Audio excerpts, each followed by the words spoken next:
나흘 뒤 열릴 여야 대표 회담을 준비하기 위한 양당 실무회동이 당초 어제에서 오늘로 하루 연기됐는데요. 하지만 아직 구체적인 일정이 잡히지 않고 있습니다. 회담 형식과 의제를 둘러싼 양당의 주도권 싸움이 치열한데요. 국회 취재기자 연결해 자세히 알아보겠습니다. 박정현 기자. 네, 국회입니다. 네, 어제 실무회동 불과 3시간 앞두고 미뤄졌는데 오늘 상황 어떻습니까?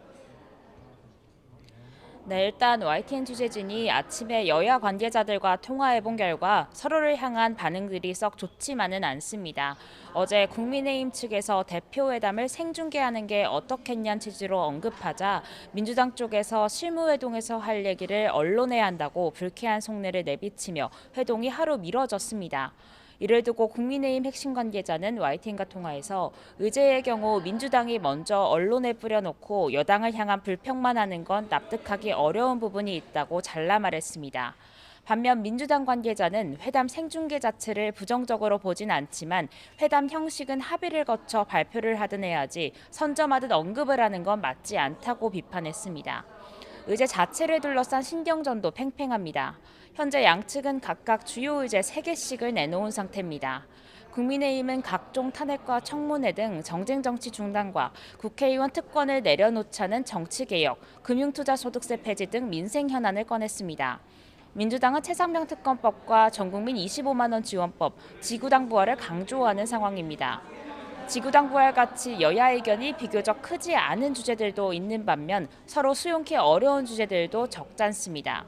국민의힘은 가급적 열린 회담을 하자면서도 최상병 특검법이나 전국민 25만 원법의 경우 여전히 내부 견해차가 큰 상황인 만큼 불편한 기류도 감지됩니다.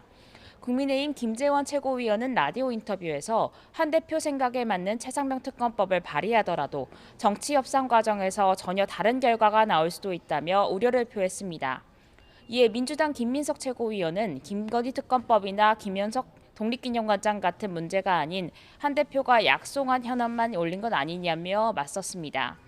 또 다른 민주당 관계자는 YTN과 통화에서 국민의힘이 정쟁 중단을 의제로 거론한 것은 야당이 추진하는 특검을 죄다 정쟁으로 몰고 가 재갈을 물리려는 거 아니냐며 날을 세웠습니다.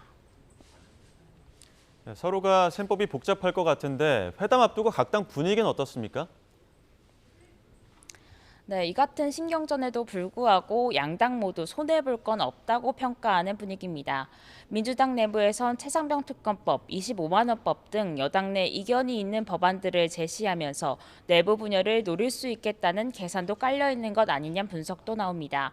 이재명 대표 취임 직후인 만큼 여야 협치 분위기를 보여주며 민생 성과를 거두는 기회가 될 수 있다는 평가도 있습니다. 국민의힘 안에선 의제만 두고 봤을 땐 유리한 측면이 적지만 한 대표 입장에선 정치적 역량을 키우는 계기가 될 거란 전망도 나옵니다. 이 대표와 1대1 구도를 통해 대선 주자로서 이미지를 굳힐 수 있다는 겁니다.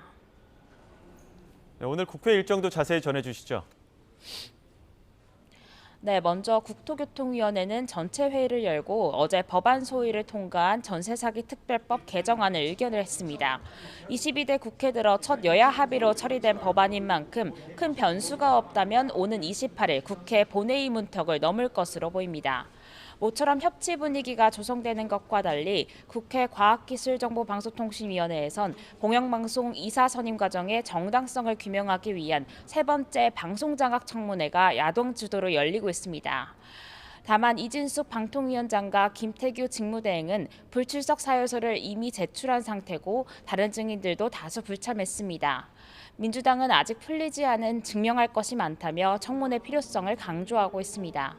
반면 국민의힘은 민주당이 위법적인 억지 청문회를 계속하고 급기야 재판 개입으로 치닫고 있다며 오늘 청문회 역시 항의 뒤 퇴장했습니다. 지금까지 국회에서 YTN 박정현입니다.